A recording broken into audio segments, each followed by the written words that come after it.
Hello and welcome to another podcast. My name is Elliott, and in this podcast I'm going to talk about how you stay motivated when things are going badly. And to some extent I'm also looking at how you handle rejection in sales, but because I want to keep this to about 20 minutes, in the last podcast that I released, I did talk a lot more about what to do when you get a no and what a no means. So I'm going to leave that there. And so I'll skip over that rejection part in that sense, at least, for the purposes of getting through the other points I want to cover in this podcast.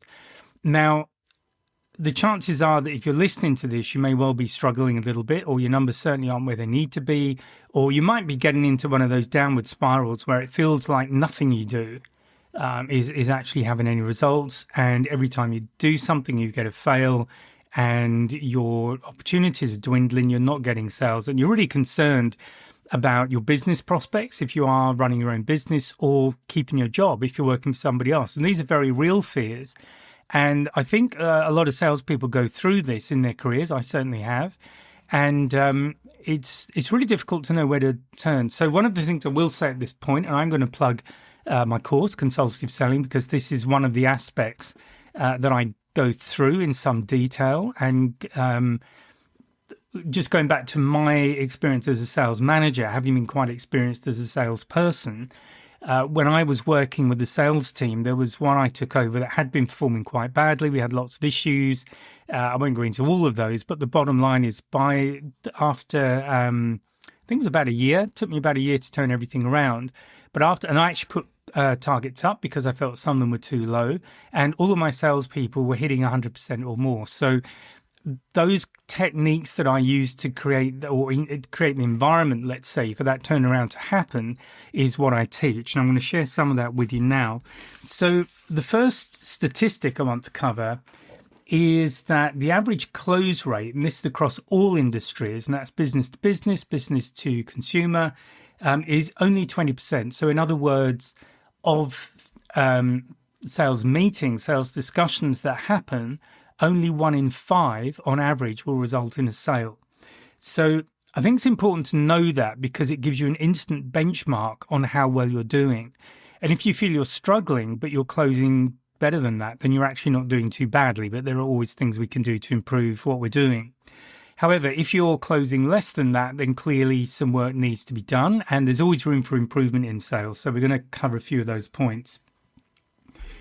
The other statistic that I like to look at, I'm just flicking back to my notes here, is also how many salespeople are afraid of asking for the business. Now, in the research I've done, I don't have an actual figure of that. I've heard 60% in a study some years ago, but obviously it's difficult to know because a lot of people aren't so open in owning up to that. But the bottom line is the majority of salespeople, or certainly a very high proportion of them, are afraid to ask for the business, and so they don't. Of those people, so of all salespeople across the board, what I do have a number for, and this is from Fundera, is looking at salespeople who give up too quickly. And 44% of salespeople give up after just one no. So that means that nearly half of the salespeople out active at the moment, when they get a single no, they'll give up. And while I don't know what's behind that no, if you'll excuse the expression, I would say a lot of it is down to not actually understanding what no means. Now, to dive into that in a bit more detail, so 44% give up after one no, 22% after 2, 14% after 3, and 12 after 4. Only 8% of salespeople actually persist beyond that. Now, you can sort of argue for and against that number, and without knowing the actual circumstances. And one of the things I like to do, and I did with my own salespeople, and I've done it with other people when I've been coaching, is to watch people in action, to see how they conduct a sales meeting, how much they're listening, how much they're taking on board, how much they're identifying where the key benefits are to the client, the key sales points to lean on, and understand how well they're doing all of that. So Obviously, I can't do that with you. I do go through a lot of that again in the course, but that's more than 20 minutes. But to give you another statistic, and this comes back to referrals, and referrals are really important because when you get a referral from someone, you've got a hot lead. This is not just a cold lead coming into your organization, somebody inquiring about a product, and which you then need to qualify. You would need to qualify a referral, but basically the person who's doing the referring has been through the sales process with you. You would normally ask for a referral at the point they place the order. Then there are a couple of other points after that, but that's the first one. So they know what it is you're selling. Now, as I say, you still have to qualify, but certainly in my experience, I would say the majority of salespeople don't ask for referrals. And in fact, the numbers I've got here, it says that 91% of customers are open to giving referrals, but only 11% of salespeople ask for them. So first thing in terms of action plans, things to move forward with, if you are struggling and you're struggling to get good leads, make a note to ask for referrals. And if you're struggling at the moment with leads, just look at clients who you already have, assume that you have some, and just go back to them, do a follow-up visit, follow-up call, and just ask how things are going. If everything's going well, ask them for a referral. It's one of the points to ask. And basically, you've got nothing to lose and everything to gain. So that's the first step in the action plan from this particular podcast if you want to make an immediate change to your results. So while we're on statistics, one other statistic or two other statistics I just want to share with you, which hopefully will make you feel that you're not doing perhaps as badly as you think you are. And that is the proportion of salespeople that make their annual quota. And typically, from the work I've done, it's 50 to 60%. 50 is generally regarded as kind of an acceptable level. Obviously, you need to be a bit higher than that ideally, but 50 to 60 is good. Only 24% of salespeople make their target, their annual target. So you're looking at just under a quarter. That's from Salesforce. 55% of salespeople typically will miss their target, and 50 to 60. So again, those kind of numbers, that sort of feel will hit the monthlies. So in other words, at least or roughly half of the salespeople out there are not making target. And in fact, you could argue that up to 3/4 are not making annual target. Now, there are reasons for this, and I'm going to dive into these. But the point I want to make is, as I said, the people that I coach, we were all of my salespeople were hitting target, and several of them, at least half, were hitting 110% of target, which was a point in our bonus structure, if you like, our commission structure, where they got additional commissions. So it is quite possible. It definitely is possible to hit target if you're in the right organization. Let's put it that way, because there are things that contribute to this. So the first thing that contributes to these numbers is that quotas, targets are just too aggressive. And this could be that the people who are setting the targets and just don't understand how competitive they are. They don't understand the industry. They don't understand trends, that kind of thing. So when I was setting targets, I would always make sure I understood that for each of the people I had working for me. Another area is lack of training and support. And I know there are a lot of companies that don't believe in training and support, or the support is pretty miserable. I worked for one guy as a salesman, and our sales manager told the internal sales staff not to tell the salesperson if they've got an order unless they specifically ask, which I thought was absolutely crazy. But there are people out there who are really bad managers, really bad sales managers, and they create these environments that do not help salespeople at all. So again, this is why there are things like consultative selling, my online course, and there's a community around that. So there are other ways of dealing with that if you're willing to step up and own the situation. If you're in an industry or selling products that have complex and long sales cycles, these again tend to have lower conversion rates. The salespeople in those industries tend to, or they're less likely to hit their target. In my opinion, that comes back to understanding the business and setting appropriate targets, but it's just something from the statistics. And finally, the psychological impact, and that's what I really want to focus on in the remainder of this podcast, which is the situation that I've already discussed with you, where you feel like you're getting into that downward spiral. And I've definitely worked with people where that's been the situation. And there are things you can do to turn that around, but it's a lot harder if you're trying to do that on your own. So let me give you some practical strategies now to that you can jot down and apply. So the first one is to don't just focus on the results, but focus on your sales activity and your sales process. So again, what I mean by that is understanding your customer's journey from initial inquiry through to signing the order.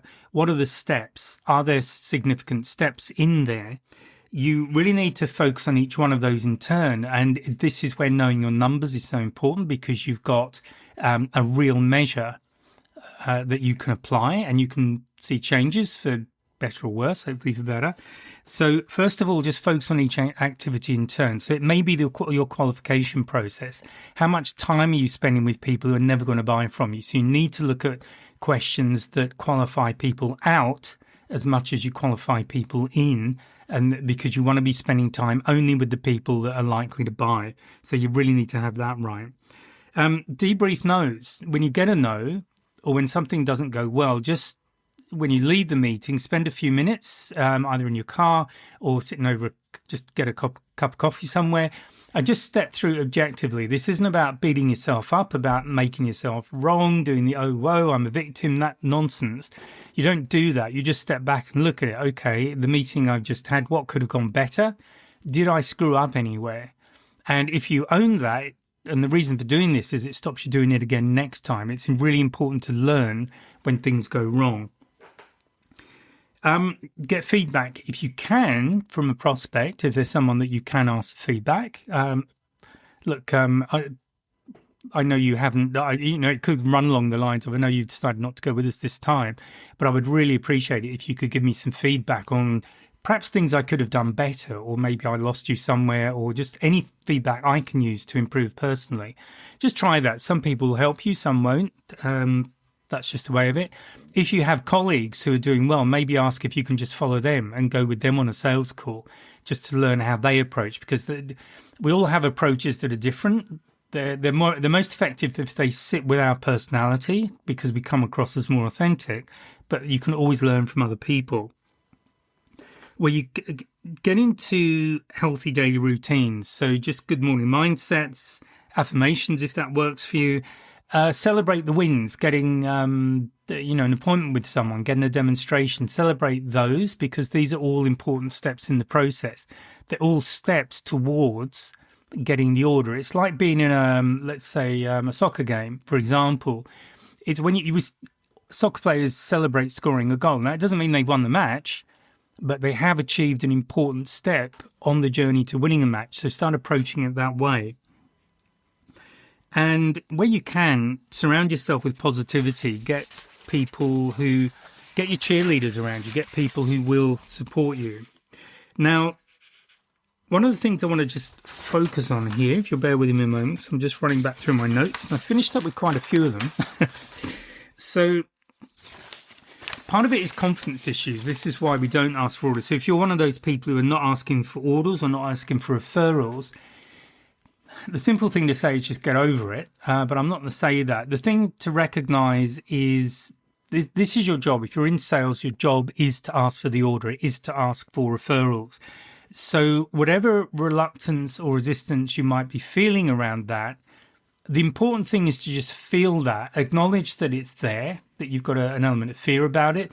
Maybe even, if you want to, just look at what that fear is. For most salespeople, it is the fear of getting a no and what that means to them, which could be losing another order, losing their job, whatever it might be. But step past that and then just ask anyway.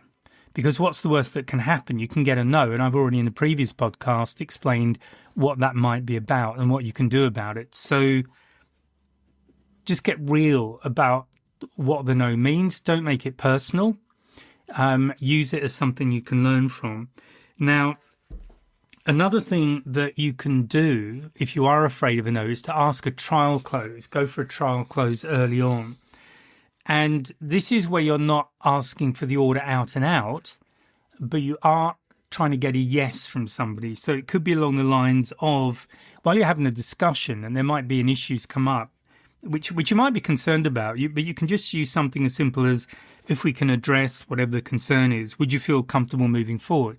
Now, that's not asking for the order, but it's it's doing a couple of things. One is it's getting them moving forward, and it's getting them to say yes. And this is really important because psychologically we like to be consistent. And once we've decided, or once we've made a decision on something, we will tend to stick with that decision. We will tend to be consistent. So the more times you can get someone to say yes to you and your product, even if it's over a very small thing, that starts to lean them psychologically towards saying yes to the big things. So get them to say yes to the small things, they'll say yes to the big things. So that's the first part of it. The second part about moving forward is so getting that agreement, if you can address whatever this concern is, can you move forward? What you're starting to do is to get really specific on what the potential issues might be that might stop the sale. And if it's just one thing, then you know that's the thing you've got to resolve. But there might be two or three, but it's really important you understand that what they are and that they're there. Because if you don't, this is where a lot of salespeople I've seen lose business because they just miss things. Their conversation with the client, they're questioning their conversation to understand exactly what the issues are, exactly what the resolution is the client wants. That's gone wrong. So these kind of things are really important. Be direct. A lot of salespeople dance around being direct, again, because there's fear of a no. So again, you can ask something like, based on what we've covered, are you ready to move forward with this solution? So that's going for a harder close.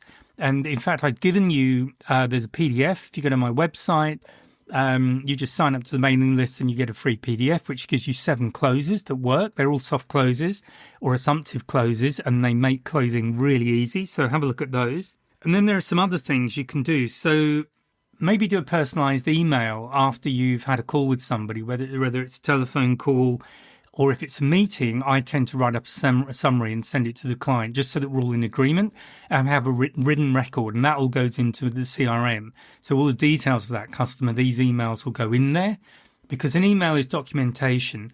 I don't use emails to sell particularly. I don't use emails to have the conversations. You don't want to do that. That needs to be face-to-face, but you do summarize in emails. So I don't use an email to try and set up a meeting. I know a lot of people like to do that now, whatever generation you are. But to me, the best way to set up a meeting is by phone call, but your Gen Zs might not like that. So if you're Gen Z selling to Gen Zs, then go with that. But do keep a record of the confirmation, and then definitely keep a record of details that are discussed, whether it's on the phone or face-to-face. So that would be the day of the meeting, or the day after, no later than that. On the third day, follow up with another call or a LinkedIn message just to follow up on whatever needs following up. So that might be to answer a question, to come back, maybe to set up a demo, or to clarify some point. A week later, and again, this depends on the environment you're in, there might be another resource that you can send. So it could be a case study, an article, something that would be a benefit to the client. And day 14 or after that, so this is 2 weeks later, obviously, maybe just a light check-in, that kind of thing, just update on some news that may have happened relating to this product. But this is where you get 4 points contact. So you remember that a lot of people give up after one no. This is, you're going to have to read this situation because it will vary from industry to industry and person to person.